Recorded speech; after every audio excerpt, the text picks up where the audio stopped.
Ay na buhay, ano po? Kaya sana yung mga naunang dumating, nasa unahan din ang upuan. Hallelujah. Sa umagang ito, magpupuri tayo at magpapasalamat sa Panginoon.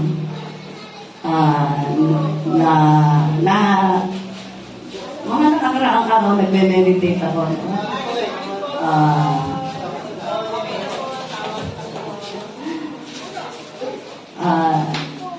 Dahil nasi-senior na, sinisenior ko din yung ang aking kakauhan.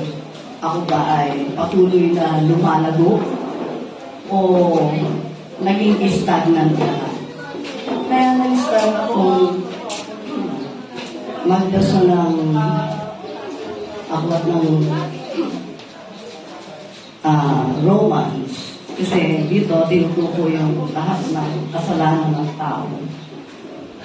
Ito yung pamumuhay sa Espiritu ng Panginoon. So, gusto ko palagi akong nakukonvict kung may nagawa akong kasalanan. Kasi mahirap maging stagnant. Diba? Yung bang may kasalanan ka na, ayaw mo pang magsuri. Alam mo nakasakit ka, ayaw mo pang magsuri. So, the word sorry is a magic word sa family. Magic word po yan eh. Kasi kahit na anong galit ng tao, pag nagsalita ka ng sorry, biglang nalalaglag ang puso niyan. At pati luha niyan, lumalaglag. Maliban na lang kung matigas ang puso ng tao na pinagsurihan mo. Kaya, kumusta na tayo mga kapatid? Ilang years na tayo, sama-sama. Ano sa tansya nyo? Tayo pa ay lumalago, spiritual. Malakas ang conviction ng banal na Espiritu Santo. Kasi minemeditate ko rin yung kanta na to eh. Pag na-assign akong worship leader, 2 weeks nag-search na ako, pero pagdating na wala ka pa rin may-line up. Pero itong kanta na to, umaapaw sa pagsasamba. Lagi kong, merong, parang sa hangin, meron akong naririnig na palaging sinasabi na, Jesus, napakabuti mo. So, yung kanta na to, kahit walang kopya, makakanta ko. Kaya lang, dahil sa yung sa nagkakaroon memory gap, kailangan ko pa rin ng guide. Nararanasan mo natin ang kabutihan ng Diyos. Mukhang isa lang yung narinig kong malakas. Nararanasan mo natin ang kabutihan ng Diyos. Yan, lumakas. Ibig sabihin, kung nararanasan natin ang pag-ibig ng Diyos o ang kabutihan ng Diyos, dapat umaapaw ka sa pagsamba. Tama? Gusto ba natin umapaw sa pagsamba sa umaga nito, mga kapatid? Okay. Tayong lahat po ay magsipayo.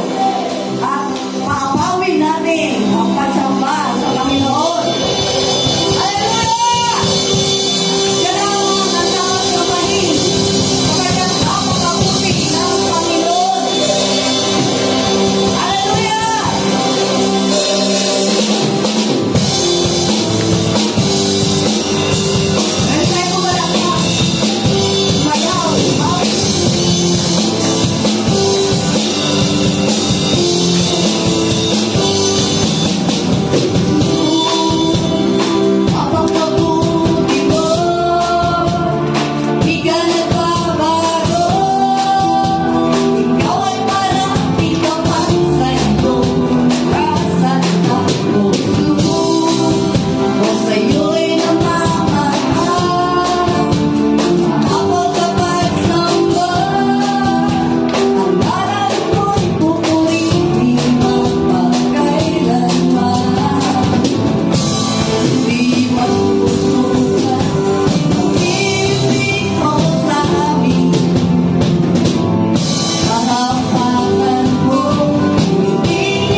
kung minsan nangangamba kami sa mga bagay-bagay dito sa mundo. Hindi ka namin nauunan. Imbis na pag-isip namin, lagi ka namin unahin. Sapagat lahat ng bagay ay pagkakaloob mo, Panginoon, kapag kinuna ka namin. Dahil ikaw ang Diyos na hindi nagugunan. Napakadakila mo, Lord.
Kaya ngayong bukas at kailanman hanggang ako'y iaalay. Walang hanggang pupurihin, walang hanggang sasambahin. Buong laman ng puso kong ito ang mamalangin sa'yo. Walang hanggang kitang pupurihin, walang hanggang sasambahin.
Hallelujah.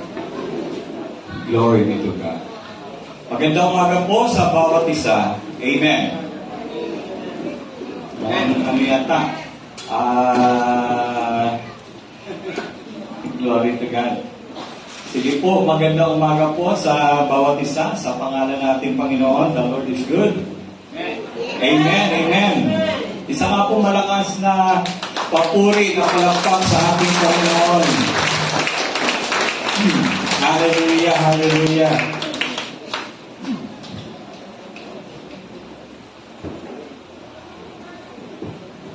Glory to God.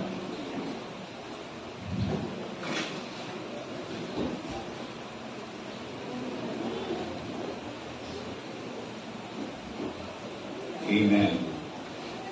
Glory to God. Lahat po ba ay ano masasabi ko? Mukhang lahat ay seryoso. Saka mukha yatang may pinadala yata kayo.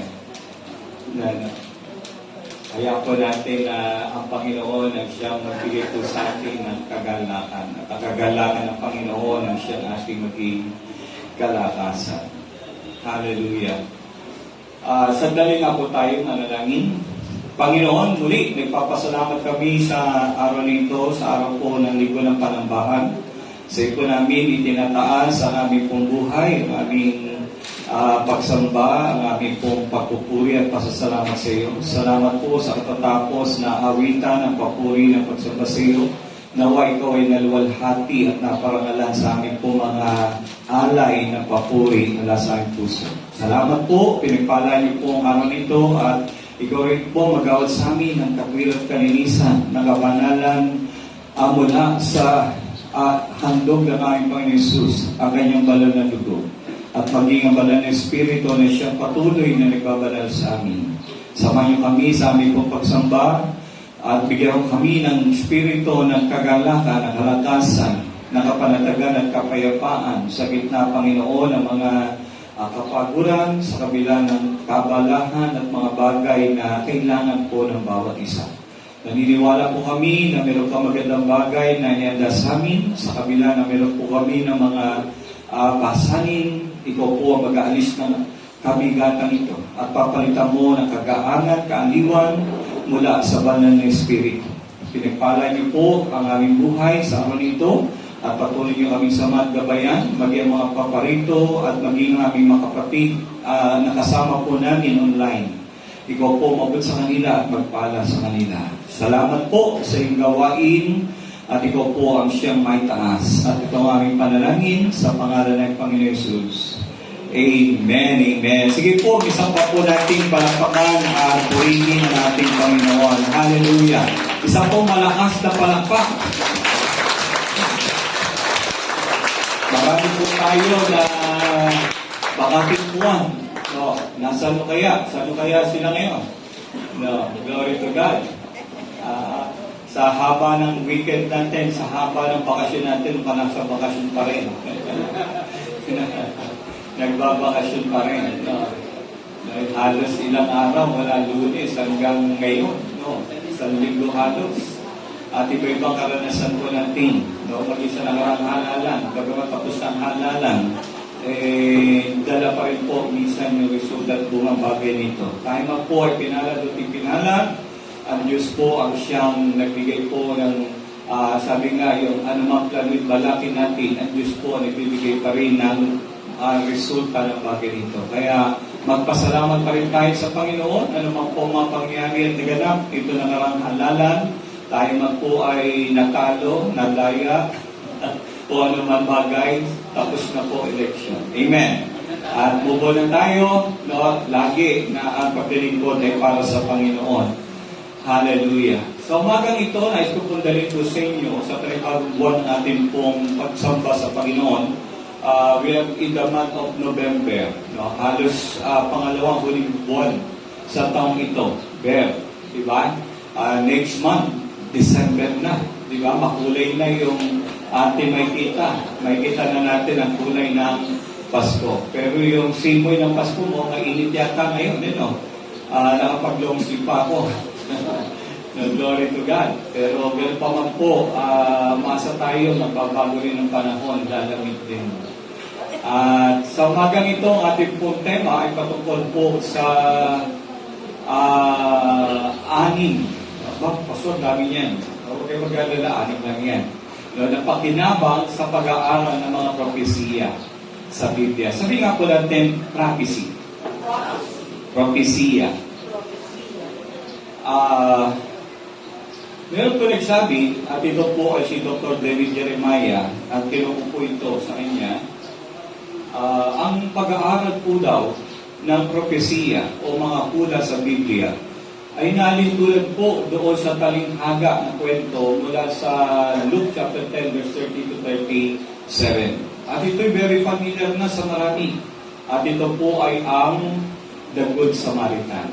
Alam po natin ang mga characters dito noong yung lalaki ay tinambangan at siya po ay hinold up at iniwang binugbog at duguan halos agaw ang kanyang buhay.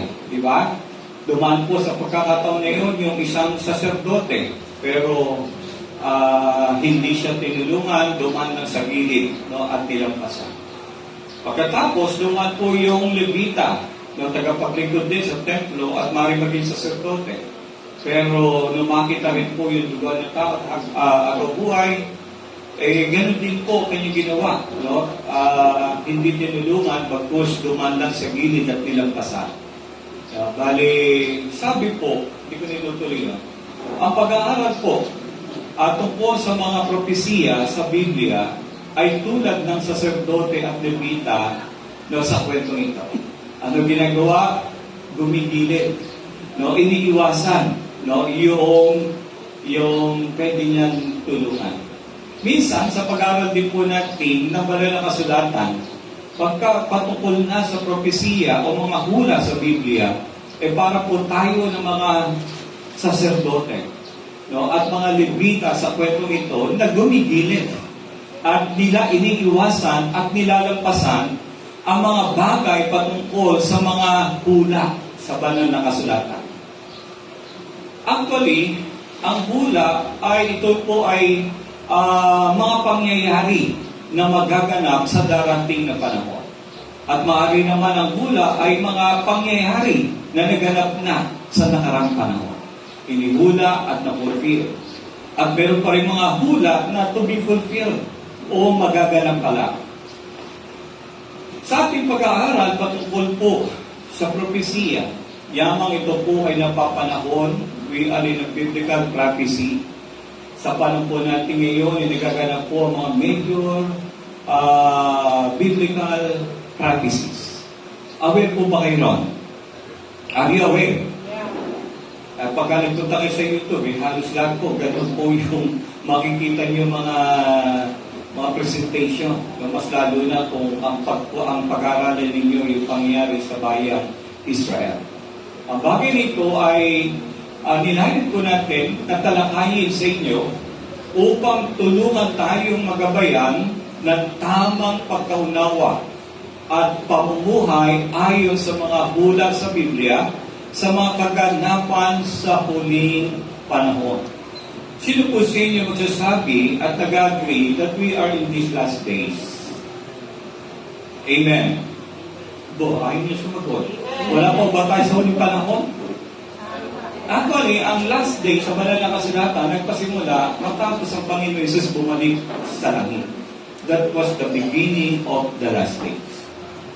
And we are now, not in the midst, but many, no, na nagsasabi na we are in the last days. Di ba? Mga huli na mga araw. Kumbaga sa oras, yung beginning, umaga. Yung ending, hindi lubog ng araw. Midnight na. Halos, 11 hour na. Isang oras na lang magbabagong araw na. Bali, sinasabi po natin ang bagay nito upang, sabi nga, magbabayan po tayo. No? At maipamuhay po natin ng tama ang mga bagay na hinuhula sa Biblia. Ang mga hula sa Biblia hindi madali na unawain, kaya kailangan po natin ng gabay at kailangan po natin ng tulong mula sa Panginoon, sa Banal na Espiritu, at lalo tigit, tulong din po ng mga nagtuturo patungkol sa propesiya. Actually, napakaganda ang propesiya sapagkat ang Bible, from the Old Testament down to the New Testament, halos 1/4 nito ay naglalaman ng prophecies. Halos napakaraming bahagi ng Biblia ang patungkol sa hula. Bagamat na-divide po ang Biblia sa mga iba-ibang category, katulad po ng history, law, no, at poetry. Ano pa isa?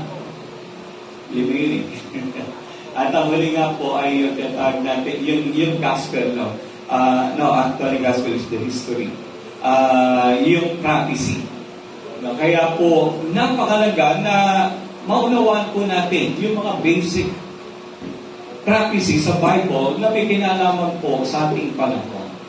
One of the major prophecy na na-fulfilled this century ay yung pagkasilang na muli ng bayang Israel. And that was May 14, 1948.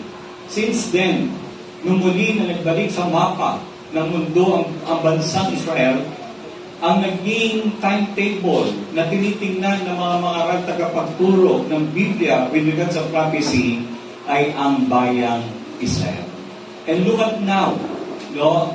Ang bayang Israel ay nasa mainit, no, na pagsubok na kanilang hinaharap ngayon. Yun nangyari noong unang digmaan pandigdig, ikalawang digmaan pandigdig na halos i-annihilate po sila, no? Ubusin ang kanilang lahi ay para bang yun uli ang gustong mangyari sa panahon natin ngayon for the second time. Kaya naman, napakagandang maunawa po natin sa gabay ng banal na kasulatan at maging ng mga tagapagturo ng Biblia ang bagay nito. Very basic lang po ang ating kung tatalakayin ngayong umaga at ito po ay may kinalaman sa pakinabang, the benefits of studying the prophecy. Tatanungin ko po kayo, interesado po ba kayo? Say amen. Sa basic understanding ng bagay nito, the benefits ay ma-appreciate po natin ang mga kaganapan sa ating panahon. Ito po ay unang bahagi pa lamang, kaya di pa po natin lubusan makikita yung iba pa mga trending propesiya na nangyayari sa ating panahon. Pero tingnan lang po natin yung benefits ng pag-aaral ng propesiya o mga hula sa Biblia. Ang una, na benepisyo nito, ang propesiya ay may pangunahing papel sa Bagong Tipan. Meron siyang yung major role, no, sa New Testament. Kaya pagka binabasa natin ang Biblia, pagka nagpunta ka sa plato ng dulo, ang pahayag o Apocalypse, ay ito po ay purely prophetic book. Amen. Para ka nagbabasa ng comics. Kasi ang mababasa mo rin para bang makwentong comics. Pero ang katotohanan, ganun po ipinasulat ng Panginoon sa panahon ni Juan the Beloved, yung kwento sa ating panahon at sa panahon na darating. Pero yun po ay propesiya na meron pong tunay na kahulugan. At yun po ay makatotohanan. Sa banal na kasulatan, sinasabi po halos 216 na kabanata sa Bagong Tipan. Pagkasabi natin kabanata, chapters, di ba? At mayroon namang 318 na pagtukoy sa ikalawang pagparito ni Kristo. Out of 216 chapters in the Bible, New Testament, halos meron po siyang 380 times na binanggit ang patungkol sa second coming. Amen. Tandaan po natin, pagka tinutukoy po natin sa second coming, meron laging dalawang bahagi po yan. Yung pagparito ng Panginoon para sa kanyang iglesia na kanyang dadagitin, kukunin o tinatawag na rapture. At yan po ay revealed sa mga mananampalataya, but unrevealed sa mga hindi mananampalataya. Kaya tagpo dyan ay secret coming of the Lord. No? Secret sa mga hindi mananampalataya. That there will be a time that na magkakaroon po ng great disappearing. Maraming tao mawala. No? At yung pala, hindi nawala, bagkus kinuha ng Panginoon. Yung pangalawang pagdating ng Panginoon, na tinatawag ay the real second coming. No? Yung makikita siya ng lahat ng mga tao na sumampalataya sa Kanya sa panahon ngayon at maging ng mga taong kinalaban siya o nireject siya. At maging mga taong namatay na ng una, makikita ang Kanyang muling pagparito. And that is the second coming. Kaya naman, sinasabi po natin, vice versa po yan sa Bible, about 318 times binanggit. Kung alisin natin ang lahat ng mga prophetikong siping, kailangan nating alisin ang isa sa bawat 30 talata sa Bagong Tipan. No? Kaya pagka-alisin po natin yung patungkol sa prophecy, halos 30 no, na mga na-mention about prophecy, ang alisin mo sa bawat sipi. Kailangan din nating laktawan no, ng 23 o 23 sa 27 books ng New Testament na nababanggit ang propesya. Ilang books ho ba ang New Testament? 27. Then 23 noon, naglalaman ng propesya. Kaya naman, sinasabi po natin na merong major role o pangunahin o malaking gawain at tungkulin ang prophecy sa Bagong Tipan na tumutukoy sa ating kaligtasan at sa kwento ng Panginoon at sa Kanyang pagliligtas sa sangkatauhan. Kaya naman, di po natin pwedeng i-disregard yung bagay na hula o propesiya. Or else, magiging katulad po tayo ng saserdote at levita na umiiwas no, sa katotohanan. Kaya naman, napakalaga po natin malaman na para sa bawat hula tungkol sa kapanganakan ni Kristo, ay mayroong 8 ang tungkol sa kanyang ikalawang pagparito. No, yung bawat hula about the birth of Christ, 8 doon ang tumatapat patungkol naman sa kanyang muling pagparito. Kaya kung mayroong unang pagparito ng Panginoon at binabanggit ito sa Biblia, pero patungkol naman sa ikalawang pagparito ng Panginoon, His second coming, 8 times ang sinasabi ng mga hula patungkol sa pagdating muli ng ating Panginoon. Dahil sa katanyagan ng propesiya sa kasulatan, maaaring may kaunting pagdududa tungkol sa kalagahan nito sa ating buhay. Dahil nga po ang prophecy, medyo sikat siya, sikat na ang pangunawa ng tao, maaaring totoo, pero maaaring hindi. O maaaring hindi pa mangyayari sapagkat ang kalenda ng magaganapan ng propesiya ay hindi revealed sa Bible. Amen. Kaya naman, merong pagdududa pagka sinabi mong, nako, malapit na dumating ang Panginoon. Eh dahil wala namang kalendaryo o schedule ng pagdating ng Panginoon na sinabi sa Bible, ang sinasabi na sa Bible ay darating po siya. No? Kaya lang, unannounced. Kaya ang panawagan ng Panginoon, maghanda. Or we should be ready. Kaya naman, dahil po doon, maraming mga mananampalataya. Bagamat ang propesiya ay kilala, bagamat ito'y sikat, di ba? O tanyag, marami pa rin medyo takot o kaya naman ayaw ng bagay patungkol sa propesiya. Lalo na yung sinasabi ng pagdating ng Panginoon. Ang pagdating ng Panginoon ay dapat panabikan at ikaganap ng bawat mananampalataya sapagkat gaganapin na ng Panginoon ang ating kaligtasan. Amen. Sino po sa inyo gusto dumating ng Panginoon? Say amen. Amen. Mga senior citizen yan.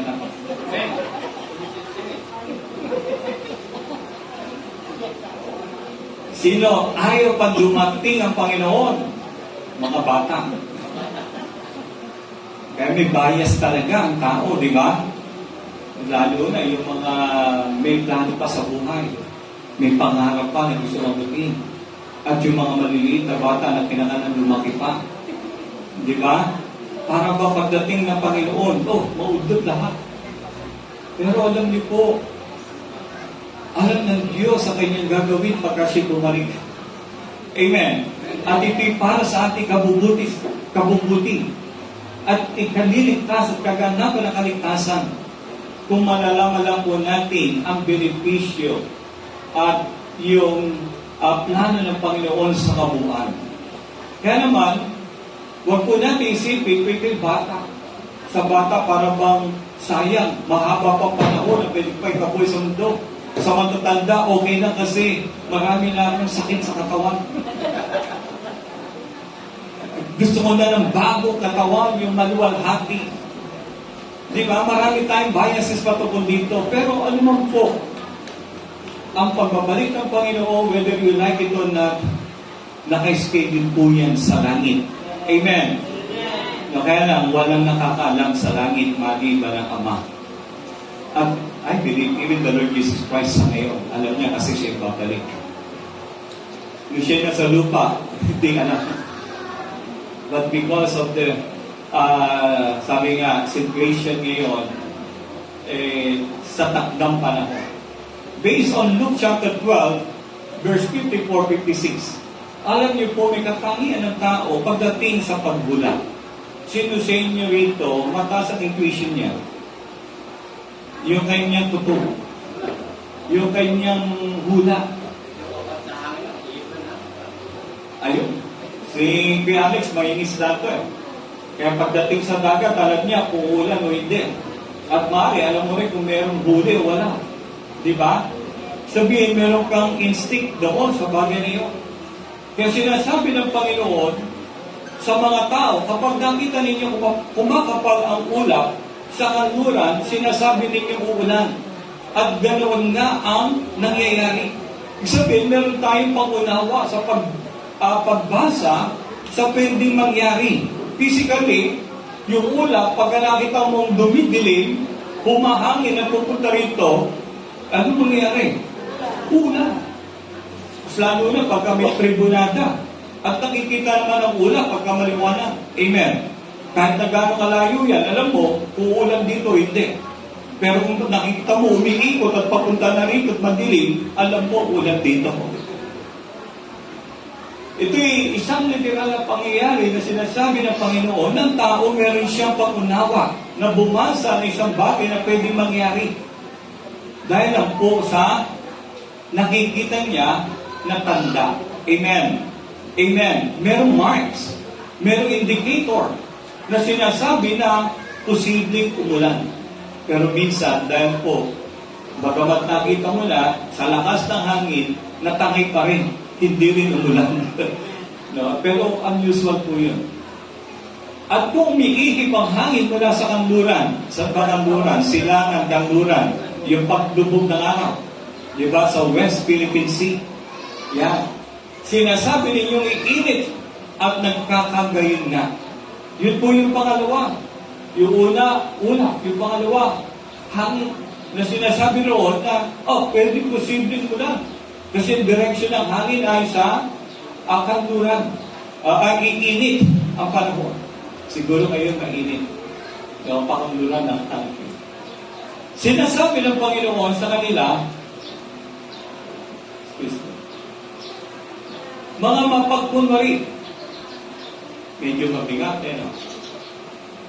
Bakit sinabi ito ng Panginoon? Doon sa attitude ng tao. Kung nakikita nyo na mga palang ulam, madilim, sabi nyo na. Pagka umihip ang hangin sa kanluran, sabihin nyo yung init. Kung marunong kayong bumasa ng kalagayan ng panahon, bakit hindi ninyo kaya na basahin ang kalagayan ng tunay na panahon? Amen. Or ini-ignore lang natin. Na sinasabi po rito ng Panginoon, nilibiyok ng Panginoon yung mga tao doon. Mga mapagtunwari, marunong kayo umunawa ng palatandaan sa lupa at langit, bakit hindi ninyo naunawaan ang mga tanda ng kasalukuyang panahon? Mga magulang, mga kapatid, sa lumang tipan, may mga tribo. At ang bawat tribo, meron silang mga katangian at kaloob. Diba? At meron po isang tribo na pangalan ay Tribe of Issachar. At ang tribe ni Issachar ay halos 200 lang po sila, mga leaders. At sila ay may kasama mga kamag-anak, relatives.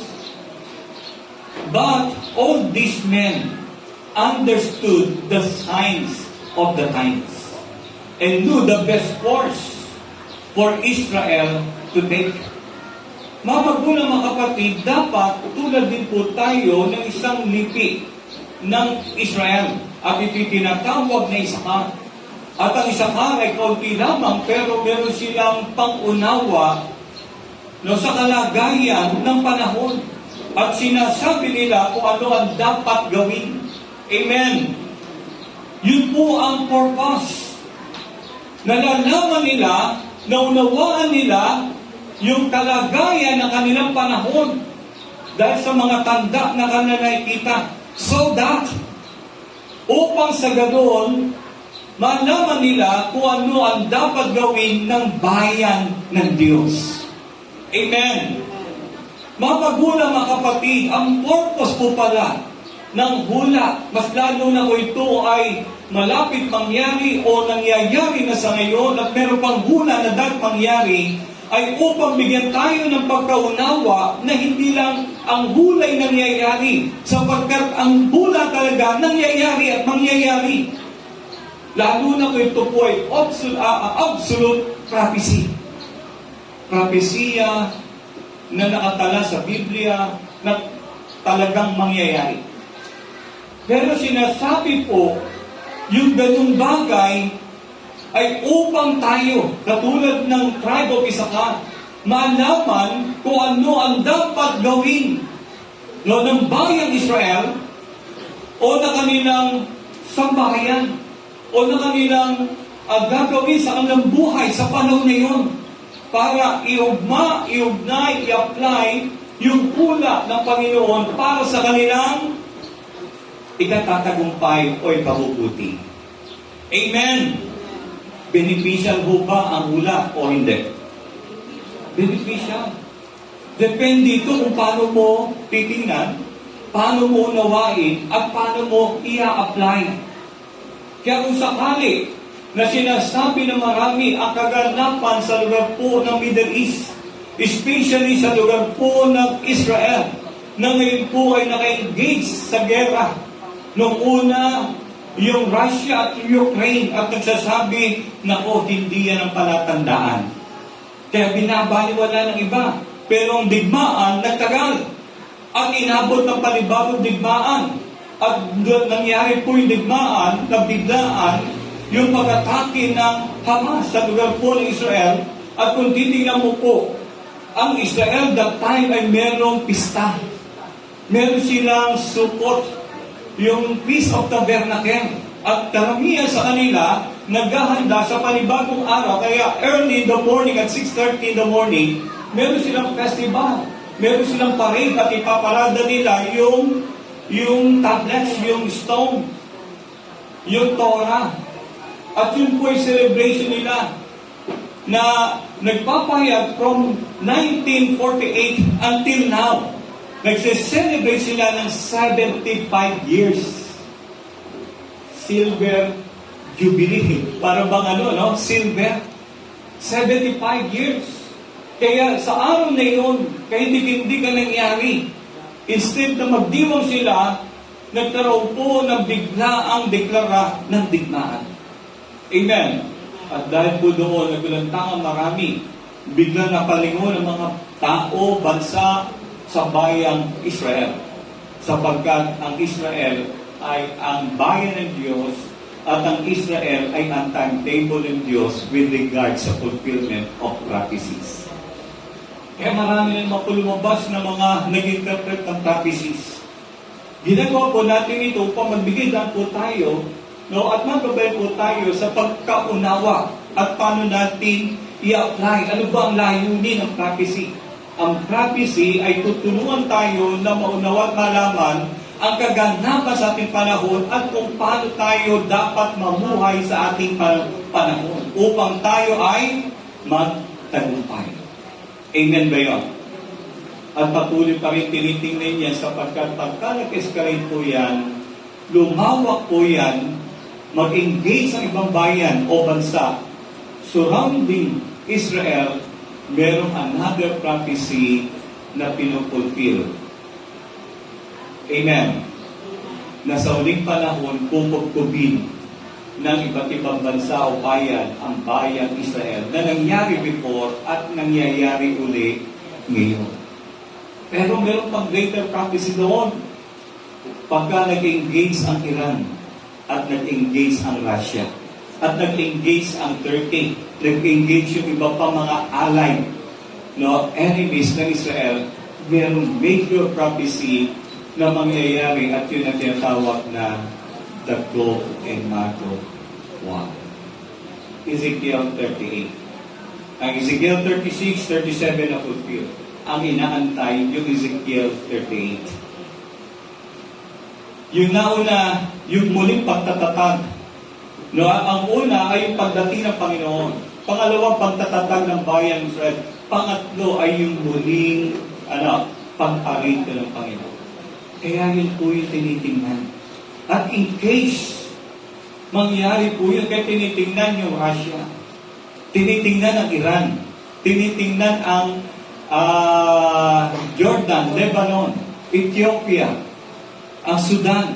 Kasi lahat po yan, sa Ezekiel 38, mga bansang binanggit na lalaban sa bayang Israel at pagtutulungan nila ang nag-iisang maliit na bansa ng Diyos. Very unusual. Amen. Amen. Pero hanggat hindi nangyayari yun, hindi pa nangyayari yung sinasabi ng ulat. Amen. Kaya naman, ina-aware lang po tayo to understand na the meaning ng prophecy at anong benepisyo natin sa bagay nito. At sinasabi nga po, the Issachar anointing is the unique anointing of the men of Issachar that enabled them to understand the times and the seasons, to influence and lead Israel to establish the greater dynasty of all time and perpetuated by the kingship of the Lord Jesus Christ.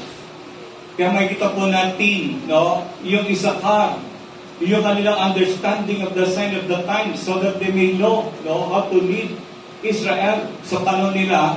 Yung ganong uri na understanding ay tinatawag din po spiritual anointing.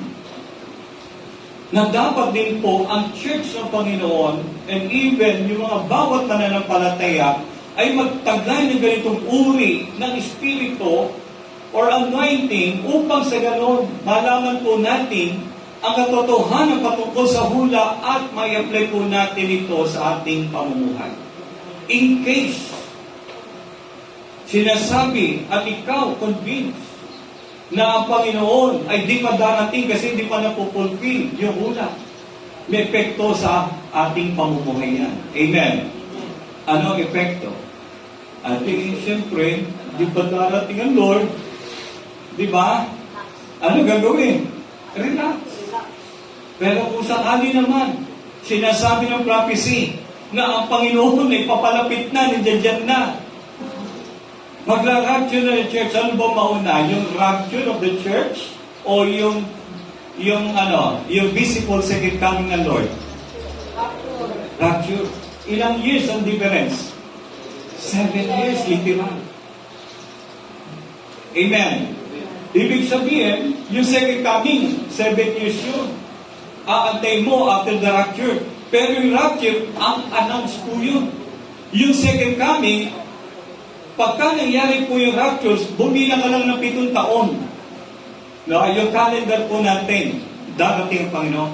Pero yung rapture, ang announce. We are, no, doon sa rapture. Kaya an-announce po yun. And possibly, pwedeng dumating ang Panginoon. At yun ang inaanaw sa marami. Then tanong, kung sakaling Panginoon darating, hindi ko ba sinasabi darating na, no? Makaka-apekto kaya sa pamuhay natin yun? Makaka-apekto? Amen o no amen?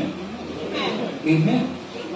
Kasi pagka hindi ka well po doon, ano mangyayari sa atin? Katulad po sa 10 birhen. Yung 5 na iwan, yung 5 pinapasok. Amen. Bakit? Hindi pala handa. Kaya kinakailangan maghanda. Pero hindi naman dahil sa sinasabi ng Panginoon parating sa tayo maghanda.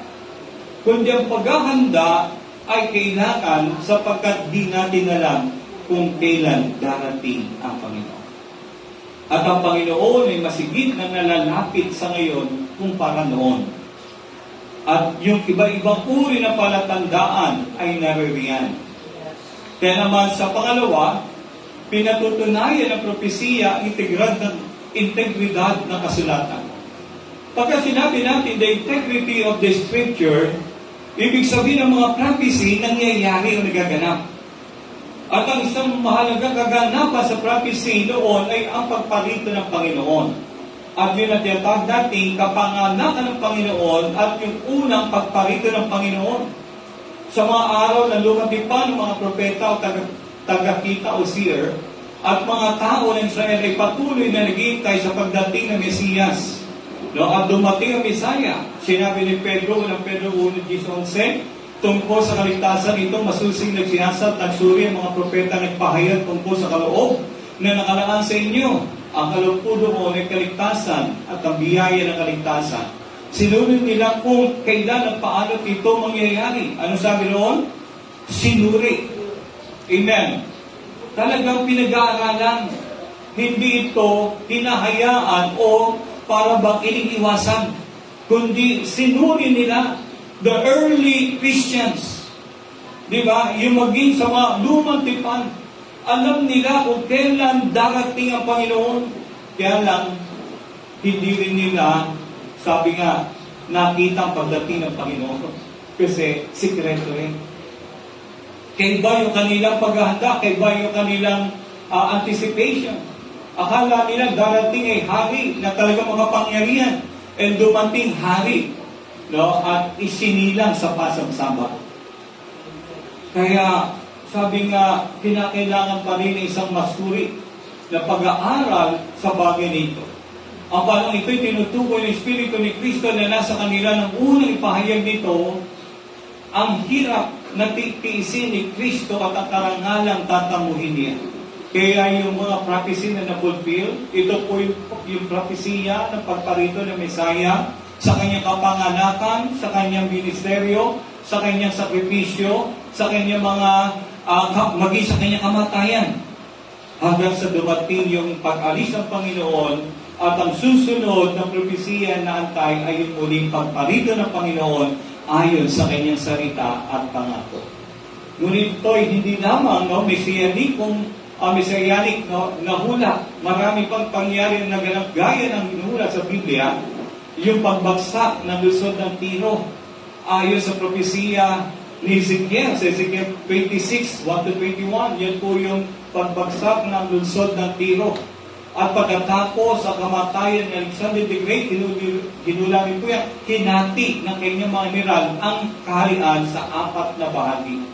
Yung katuparan po ng mga pangyayari niyan ayon sa kasaysayan ay nagbibigay ng authenticity o integrity sa tinatawag po nating Bible prophecies. Amen. Kaya ang Biblia ay kinikilala ng mga nakatala rito ng mga hula ay nangyari na at mangyayari pa. Hindi tayo naniniwala sa sinasabi ng ibang manghula katulad ni Nostradamus o katulad po ng ibang mga psychic, no? Mga psychic, doon? Yung mga manghuhula na gumagamit ng bara o whatsoever. Ang ginagamit natin ay walang iba kundi ang banal na kasulatan. Marami pa rin mga Kristiyano naniniwala kay Nostradamus. Anong dahilan? Kasi sabi nila, yung lahat na sinabi ni Nostradamus, nangyayari. Pero katotohanan, ang tunay na bataya ng pangyayari at mga mangyayari ay walang iba kundi ang hula sa banal na kasulatan. Sinasabi po natin na alisyon sa propesya ni Daniel, no, ang imperyo ng Roma ay naging isang makapangyarihan sa buong daigdig na kilala sa kanyang mga hukbong baka, the Iron Army. Ano yan, sa Daniel 7, bagamat ang bahay ng Diyos ay walang eksaktong kalendaryo para sa mga ganapan ng kasalukuyan, ay natupad sa perpektong panahon ng Diyos. Ang Diyos pa rin na nagpapatupad ng lahat ng mga propesiya sa Bible. Kaya sinasabi po, yung Messianic prophecy, it provides an ironclad evidence for the integrity of the Scripture. Bali, ito po ay mapagkakatiwalaan, ito po ay yung truth, accurate, at ito po ay mangyayari. Pangatlo po, pinoprotektahan tayo ng propesiya mula sa maling pagtuturo. Agree po ba kayo ron? Na sa panahon po natin ngayon, ay talagang grabe ang mga false teaching. Grabe po ang mga false news. Ang panahon po natin ngayon, iba pagdating sa tinatawag po nating false news. At marami mga na-fake dito. No, maging pastor, maging mga Bible teachers na, no, sometimes pagka hindi mo sinuri at basta mo nalang pick up, ano mangyayari? Mag-false news ka rin. Amen. Amen, Robert. At maraming mga Kristiyano, no, sa social media, minsan hindi masyadong sinusuri. At ang ginagawa, click lang ng click, like ng like, kasi para bang updated. Yung pala, yung click mo, 20 years ago, o kaya 10 years ago, o kaya 5 years ago. Amen. Meron po ako napakinggan isang gabi. Patulog na ako, bigla nagsalita yung ating chief of staff. May kumausap daw sa kanya ng mga retiradong general. At pinapag-usapan siya na sumama sila sa destabilization o kudita. Binanggit ko kay Mrs. Tayo, may problema naman tayo. Bisita natin yung Prime Minister ng Japan at pagbibigay ng magandang balita. Tutulong sa Pilipinas. Ang sumalubog sa kanya yung balita na mayroong mga grupo ng retired general sa Pilipinas na gustong mag-aplas at magpudita para patalsikin ang ating elected president. Nung binanggit ko sa kanya, tama ba yung napakinggan ko? Kaya ang napakinggan ko mismo yung ating yung chief of staff. Tapos, after few, kahapon, ayun, binalita nga sa TV na meron nga. Nakakalukot, di ba? Pero at least, verified. Alam mo, yung sinabi na yon, totoo. Na nagmula doon sa taon na yon at sinasabi niya yon, ang pakiusap niya, huwag isama ang lahat na aktibong sundalo ng Armed Forces of the Philippines. Ibig sabihin nun, huwag niyo kaming isama. Tapat pa rin sila sa kalabutan. At nakikita nila ngayon ay hindi makakatulong sa ating bansa, lalo sa panahon natin ngayon. Pero yun po yung mga destabilization. Kaya naman, titignan rin natin kung ano yung sinasabi ng balita o sinasabi ng mga nagpo-post o minsan napapanood po natin. Minsan yung nag-post na naku, sasakupin daw tayo ng Pilipinas ng China. Pinangalan na natin maganda ng mga pagkain ng pag-ismo. Sinagot ko po, verified ba yung news ko niyan? Medyo tumahimik na. Sumagot isang pastor. Wala pong ganyang announcement. Yung pala, isang kahapon o isang hapon, napanood ko si Christian Otis about si Christian, yung isang Esguerra. In-interview niya mismo si dating Secretary Alunan na siyang nag-post noon. Yung pala, iba pala intention niya. Pero yung na-intention na nagpapasa-pasa, kaya in-interview siya, ay lumilika ng emergency call na tayo ay magsipagbili na ng mga pagkain, mag-imbak na sapagkat ang China nandiyan dyan na. Ganun yung dating ng balita. Advance. Hindi nila alam, sabi ni Secretary Lunan, former, ang mga Chino nasa Pilipinas. Nakadisguise daw ng Pogo. At ginagamit ang pera ng Pilipino para ponduhan sila at hindi naman para tayo ponduhan. Tulad daw ng panahon bago tayo digmain ang Hapon, yung mga Hapong, opisyal ng Hapon, nasa Pilipinas na. Kasalamuhan na ng mga Pilipino. Kaya nung nagdikla ng gera, may advance party na yung mga opisyal nagdidito na sa Pilipinas. At kinukwento nila na parang ganun din sa panahon natin. Pero, paano tayo magre-react? Paano tayo magre-response? Kaya nga po, ang mga bagay na yun, magsasabi sa atin paano natin nawain yung mga balita mahula sa ating panahon at kung paano tayo magre-react, paano tayo mamumuhay. Amen ho ba yun? Kaya naman, sinasabi po, pinoprotektahan tayo ng propesya mula sa maling pagtuturo. Ayon po sa Matthew 24:4-5, si Jesus ay nagbabala, mag-ingat kayo na walang sino man magdaya sa inyo, sapagkat maraming darating ako sa aking pangalan na magsasabi, ako ang Kristo, at ililigaw marami. At ito po'y totoo. Hindi na sa ibang bansa, maging sa ating bansa, kamakailan doon sa San Benz, Siargao, sa Surigao. No, yung lalaki mataba na halos na bata pa, tapos siya pala yung leader ng grupo. Di ba? Na nagpapakilala siya yung o si Aguilar. Aguilar o Aguilar? Aguilar. Maraming Aguilar. Sabihin ko, hindi tayo marunong, maging sa Davao meron na siya yung anak ng Diyos. Na siya si Kristo. At huwag siya dapat sasaligin sapagkat siya ang anak ng Diyos. Kaya naging kaibigan siya na dating mayor ng Davao. Kasi huwag daw sasaligin, kaya kinaibigan. Kilala niyo na yun.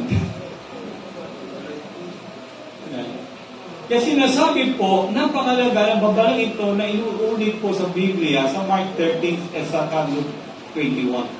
Ang sabi po ng Panginoon sa mga kaganapan sa ating panahon, hindi po yan bago. Ang sabi po sa 1 chapter 6 verse 1, ang mga bagay na ito ay sinalita ko na sa inyo upang huwag kayong makisod. So that you might not be offended. Amen. Huwag tayong offend. Huwag tayong makisod. Huwag tayong parang nagagalit o parang nawawala ng tiwala. Bagkus, tayo ay mag-mature. Amen. Amen. No, ang pagkaalam sa sinasabi ng Biblia ko sa inaharap ay poprotektahan, nagpoprotekta sa atin mula sa mga maniligaw. Ang prophecy binigay sa atin ahead of time. So, upang sa ganon, alam natin ang prophecy. Upang pag kami nag-claim ng prophecy, alam mo, hindi siya. Amen. Amen. At pag kami nagsabi, nangyari na, at sinasabi po ng Biblia, hindi pa, alam mo na hindi totoo yun. Amen. Amen. Hindi yung hindi mo alam. Pero pagka di mo alam, mas malamang paniwalaan mo. Amen. Mas maganda yung alam mo ang prophecy at kaya mong ipaliwanag ang prophecy at unawain. At paano tayo dapat mag-respond sa bagay ito. Pang-apat, inihahanda tayo ng propesya sa mga huling araw. Kasi ang propesya mangyayari at dahil ito'y binigay ahead of time. Ano mangyayari? Kinakailangan anticipate. What if kung propesya hindi sinabi? Halimbawa, hindi sinabi ng Panginoon na muli siyang paparito. In case ng Panginoon biglang pumarito, ano sasabihin ng tao? Panginoon, ba't di mo sinabi, darating ka pa na? Sana napaganda kita. Amen. Kaya ibig sabihin ng propesya, sinasabi po sa Biblia, upang sa ganun tayo po ay maging aware, alam natin ang patungkol doon, at tayo po ay, sabi nga, makapaghanda sa sinasabi ng propesiya. Ayon po sa 1 Thessalonica, chapter 5, verse 4, ngunit wala na kayo sa kadiliman, mga kapatid, kahit hindi na kayo mabibigla sa araw na iyon, na darating na parang magnanakaw. Ano po yun? Yung pagdating ng Panginoon. Actually, both po yun, no? Yung the rapture of the church and even the second coming of Christ, darating po yun like a thief in the night. Kung sakali, ikaw may bahay at may gamit ka sa bahay, at darating ang magnanakaw, nagpaalam sa iyo, nagbigay ng text, magnanakaw ako sa iyo, no? Ganitong oras, sa ganitong lugar. Ano gagawin mo? Magre-reply ka, sabihin mo, sige.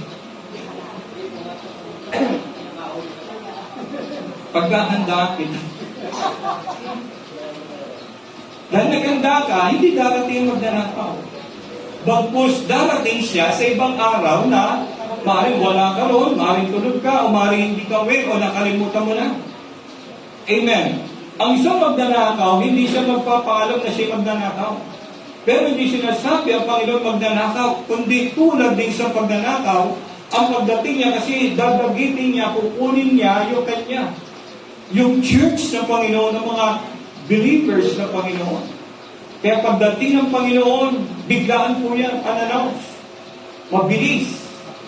John chapter 16 verse 4, ang mga bagay na ito ay sinasabi ko sa inyo upang pagdating ng panahon, maalala ninyo na sinabi ko na sa inyo ang tungkol sa mga ito. Mismo ang Panginoon nag-remind. Kaya naman pag-aaral ng hula sa Biblia, nagbibigay sa atin ng lakas ng loob or confidence para sa darating na mga araw, bagamat ang buhay sa lupa ay patuloy na lalala o lumalala at ang araw ng pag-agaw ay papalapit na. Kaya in case sa ating panahon, ang kahirapan ay lumalala, ang kriminalidad lumalala, at ang iba-ibang mga suliranin ng bansa lumalala, na kahit na sino pa mga elected official, maging pangulo, maging barangay captain, o sino mga kagawad ang ilagay mo, para bang hindi rin malulutas sa mga suliranin ng bansa, sapagkat ang suliranin ng mundo ay palala. Amen. Amen. Kaya naman, sinasabi nga po, sa ganung bagay, mas lalo, ayon sa hula, na mas malapit ang pagdating ng Panginoon.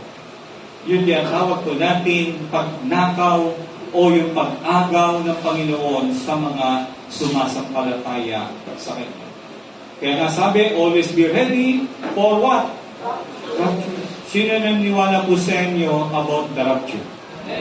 Sabi ni Paul, hindi ako naniniwala dyan. Pakita mo nga sa Bible kung may rapture na salita. Totoo naman, wala kayong mababasang word for word na rapture. But the principle behind the rapture nandoon. Ano paniniwalaan mo? Yung word for word o yung sinasabi na the act, yung kilos o gawa na dadagitin, aagawin, nanakawin. Amen. Binigyan lang ng title, rapture. So that madaling unawain at yun ay hindi pinagdedebatin. Amen. Ang pinagdidebatehan dyan kung pre, 3, mid, 3, post, 3. Pero tayo, bilang CDC members and family, we believe in 3.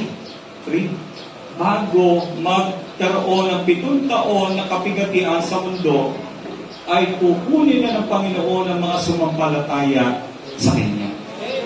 Pero it is your choice kung gusto niyo sa mid, yung magsasuffer muna kayo during the peace time with the Antichrist. 3.5 years, yung dumilin doon na sinasabi nila na the big one. Yung bumabagsak, yung bituin, literally.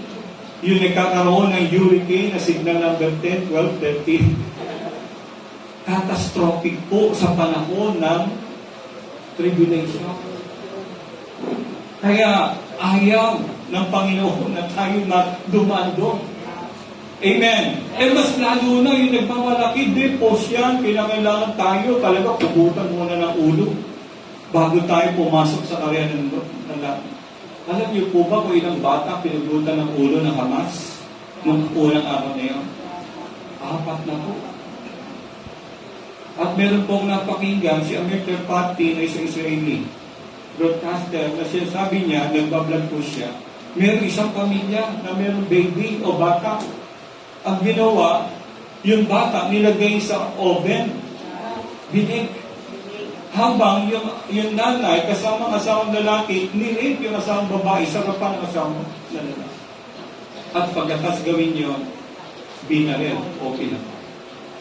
Ganon ka-violente yung Hamas. Kung yun ay nangyari, yan po ay pangitain na mangyayari sa panahon ng Great Tribulation.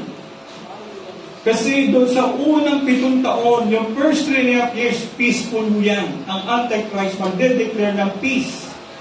Peace talk, peace, for 3.5 years. At papayag ang bayan Israel na magtayo ng kanilang third temple para makasamba sa Israel. But after 3.5 years, magdideklara siya, i-break niya yung peace treaty. At yan po yung Antichrist. At magdedeklara siya na siya ang Christ at kinakailangan sambahin siya na lahat ng tao. Kung hindi, papatayin. At kinakailangan tatakan ang lahat ng tao sa noo o kaya sa kanang kamay. Kung hindi sila makabibili at sila'y huliin o papatayin. Yan po ang katangian sa panahon ng tribulation. Kaya nga binabantayan, sino ang pipigil sa bansang Israel at maghahatid ng peace treaty. Yun ang isang bagay na binabantayan. Kasi yung magsasabi noon could be the Antichrist. Sinasabi ko could be. Pwedeng hindi pa siya, pero yun ang pangitain ng darating Antichrist. But, kung ang rapture, ibig sabihin, nag-rapture muna, hindi natin makikita yun. You will not see the Antichrist. You will not experience the tribulation, the great tribulation. But we will experience the marriage supper of the Lamb in heaven for 7 years doon. Habang dito sa lupa, suffering. Alin ang pipiliin niyo? Dito pa rin. Kasama si mami, si daddy kasi naiwan din. Ayun. Kaya nga, delikado po yun, tatapusin ko na. No? Panglima, ang propesya ay nagbibigay ng praktikal na patnubay para sa pang-araw-araw na pamumuhay. Kaya nga sa pambungad ng mga kabanata ng pahayag, 7 beses na lumitaw ang isang pag-usap, siya na may tainga, makinig sa sinasabi ng Espiritu sa mga simbahan. Mababasa niyo po yan sa Apocalypse o sa Pahayag, chapter 2, verse 7, 11, 17, 29, chapter 3, verse 6, 13, and 22. O sa madaling salita, sinasabi pa ulit-ulit, makinig ka. Amen. Reminder ng Lord, for many times, makinig ka. Church, listen. Listen. No, may sasabihin ako at importante. At ang hula ay naglalaman ng praktikal na pagtuturo para sa bawat Kristiyano. Amen. Kaya sa panahon natin ngayon ng church ay tulog, ang church ay sabihin natin para bang malamig at panawagan ng Panginoon, church, listen. In the midst of trouble, in the midst of fake news, false teachings, at maging na iba-ibang uri ng deceptions, church, listen. Amen. Kaya nga po, itinuring ng ilang Kristiyano ang hula bilang isang bagay intelektual na walang praktikal na aplikasyon, mali. Pero, hindi, tama po yun. No. Para bang ang propesya, information. But in fact, hindi siya information, kundi yan po ay guidance sa atin. We are informed ng mga hula upang tayo po'y maganda ayon sa mga hula ng Biblia. Amen ba yun? Pero hindi natin gusto maging napakamalas.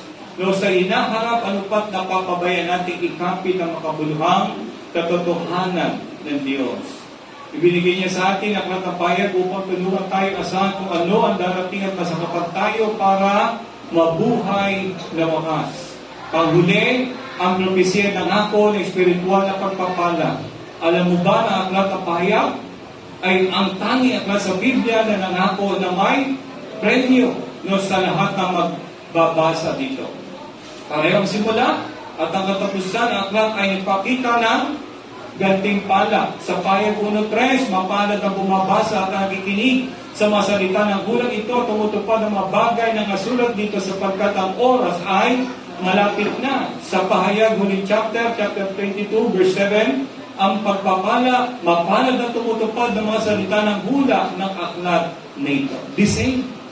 Mula sa umpisa, maging sa dulo, no, sabi nga, sa bawat isa na nakikinig at handa no, na gawin ang bagay na ito, pagandaan ang hula na mangyari sa buhay niya, ikaw ay pagpapalain ng Diyos. Amen. Tulad ng tribe ni Isaac, ano nangyari? Naunawa nila yung mga tanda ng kanilang panahon. Kaya naman, sinasabi nila sa bayan Israel kung ano ang dapat nilang gawin at sila ay nagtatagumpay. At kapag kilala natin ang yung isa, si Leon ng Diyos, na nagpapahayag ng pasimula sa wakas, in Isaiah chapter 46 verse 10, sabi nga, maaari na nating harapin ang inaharap ng may pagtitiwala. Ayon po sa Isaiah 46 verse 10, sa simula pa itinakda ko na at aking ihahayag kung ano ang magaganap. Sinabi kong tiyak na magaganap ang lahat ng balak ko at gagawin ko ang lahat ng gusto ko gawin. Sino yung nagsabi niyan? Ang Diyos sa pamagitan ng Propeta Isaiah. Sinabi na ng Panginoon ang lahat ng kanyang gagawin. At lahat ng kanyang gagawin niya. Amen. Amen.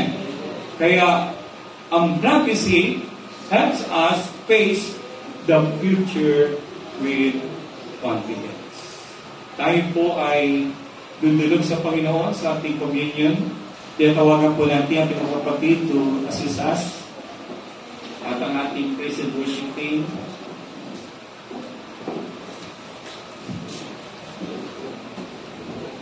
Ito'y pasimula no, ng ating pagtalakay sa mga aklat patungkol sa propesiya.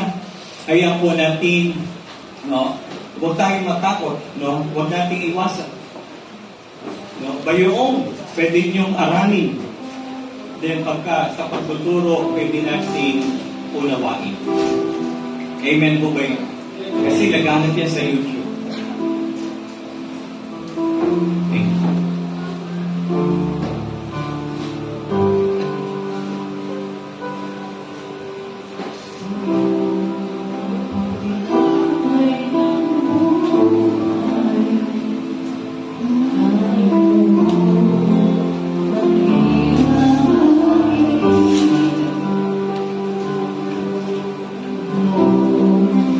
Di na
pinagpiraso ito at ipinamahagi.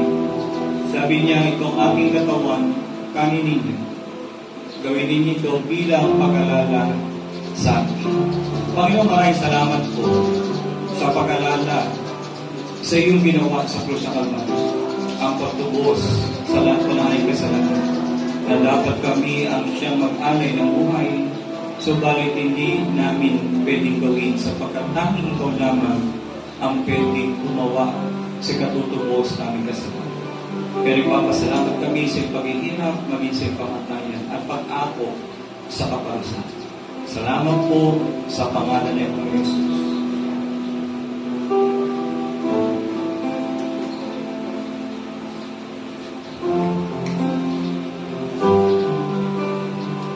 Hindi naman matapos magkapunan, lumapot siya ng salo. Ang salong ito, ang dugo ng bagong tipan, inumin ninyo. Panginoon, salamat po sa Diyos nito, simbolo ng dugo. Ang dugo ng paghihirap, ang dugo na tumubos para sa amin, at kung walang dugo, o pagbububo ng dugo, ay walang katubusan ng kasalanan. Salamat po, Panginoon, sa pag-ibig at pagpapatawad, sa iyong paglilinis at pagpapanal sa amin, at paggagawad sa amin ng kapilan. Salamat po, maging sa lahat ng kasalanan na aming naipahayag, ay yun ang inalis at pinatawad sa amin. Salamat po sa pangalan ni Jesus.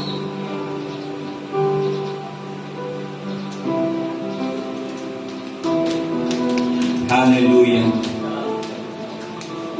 Kaya naman sa oras na kayo kumain ng tinapay nito at uminom na sarong ito, gawin ninyo ito hanggang sa aking pagkain at makasalo kayo sa panahon ng ating pagdating at kung nasan ako ay dudutin kayo. Panginoon, maraming salamat sa iyong salita, ang mensahe, mga benepisyo ng mga hula sa Biblia. Tulungan niyo kami na manuwa ng bagay nito upang sa ganon may ayos namin ang aming pamumuhay at menda po namin ang aming buhay sa darating na panahon upang ang kaligtasan ay maging ganap para sa amin, sa aming sabayan at kami maging instrumento sa kaliligtas naman ng marami o mga taong nilalapit mo sa amin. Salamat po sa umagang ito, pagpalain niyo po yung mga anak at ikaw po ang maging kanilang kapanatagan, kapayapaan, at maging kalakasan. Salamat po maging sa kagalingan at tubon sa lahat po ng dalangin ng ibang lahat. Sa pangalan ng ating Panginoon Jesus, na tayo magsabi ng Amen. Amen. God bless you.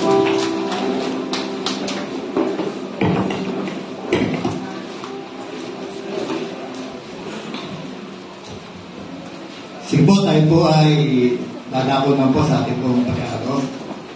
Lagi ko po naaalala pagkakalo po yung John 3:16.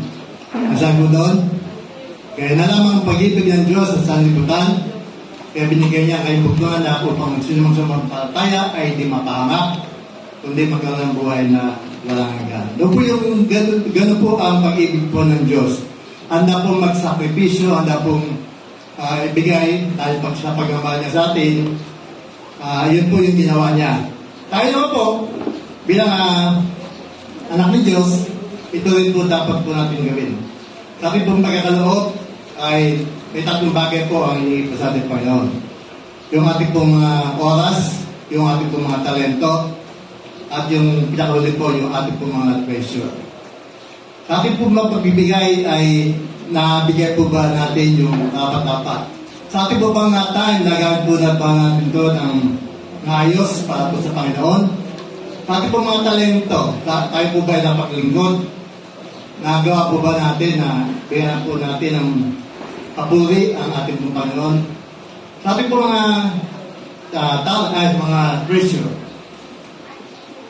nakala po ba kayo magbigay ng best para po ba sa Kanya? Kasi ganun po ginawa niya. Inalay niya ang kanyang best para po sa atin. Mahal po tayo. Mahal po natin ang Panginoon. Amen. Tayo po ay magkaloob ng narapat po para po sa Panginoon. Panginoon, salamat po sa umaga na ito. kami po ay patuloy pong ginagabayan, pinapatubayan. Salamat po sa lahat ng pagpapala na tinanggap po namin. Kaya, Panginoon, sa mga asento, kami po ay maghahandog po sa iyo. Para nga po magamit para po sa kalahati at ikalalaganap ng mabuting balita. Maraming salamat po, Lord, sa pangalan po ng aming Panginoon Jesus. Amen. Sige po, tayo po ay magalo.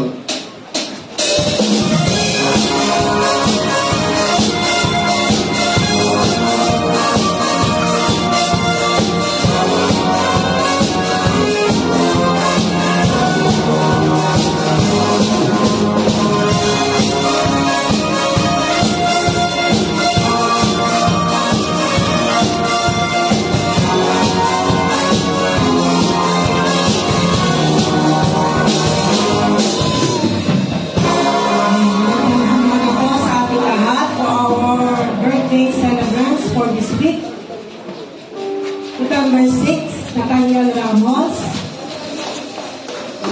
Number 7, Jasmine Gonzalez. Number 8, Atenela Aguilar. Number 8, Jefferson Salingan. 11, Julita Pinaw. 11, Ate Cecil Ocampo. Okay, ngayon po nagsa-celebrate din ng birthday si Ate Marie Isabonis. Birthday po. Red anniversary, wala po. Then for our announcements, okay? Prayer meeting every Wednesday. Prayer, okay? Okay na yan? Sunday school, after po na ating service, yung po, alam niyo po kung saan po kayo nakagrupo ngayon, punta po kayo doon sa inyong grupo. Jesus Reigns, November 27, doon po tayo sa People Center. Okay, November 12, yung ating pong care group, tuloy po basta, yung ating pong care group leaders, ministry heads and pastors meeting after service. And then November 17, yung ating pong revival night. Okay, tayo po lahat ay tumayo para sa ating closing prayer. Panginoon Diyos, maraming pong salamat sa mga salita na aming narinig. Tunay nga po, Panginoon, na binigyan mo kami ng kalawaan. Even, Lord, nakatalinuhan upang maunawaan namin ang mga pangyayari sa aming kapaligiran. Salamat po, Panginoon. Lord, dalawin din po namin yung mga diriwang ng mga kagawan. Pagpalain po patuloy ang kanilang mga buhay at ibigay, Lord, ang desires ng kanilang mga puso. Salamat po, Ama, sa linggong ito na nagdaan, maging sa susunod ng mga araw na darating. Patuloy mo po kami ingatan at pagpalain ang bawat pamilya na amin po kinabibilangan. Patuloy mo po kami samahan at ingatan at Panginoon, bigyan ng katalinuhan sa bawat bagay na aming gagawin. Dalangin namin, Panginoon, yung aming Sunday school, Panginoon, na aming dadaluhan after this service. Panginoon, pagkakaan ang buhay ng bawat isa, at Ikaw, O Diyos, ang malugod sa bawat bagay na aming gagawin. Patuloy mo pagkalain ang mga buhay ng bawat isa. Ito po aming dalangin sa pangalan ni Jesus. Amen. Hallelujah. Muli po natin awitin yung umaapaw sa pagsamba. Ngayong nakarinig po tayo ng mula.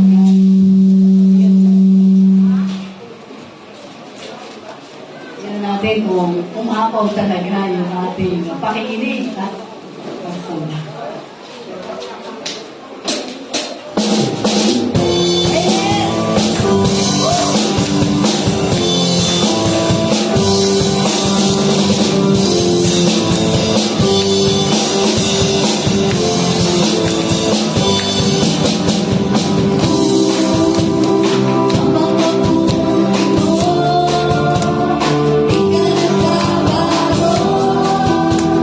Ikaw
Gumulo po tayo, bitbitin nyo na po yung mga upuan nyo at pumunta na po kayo sa inyong mga lugar.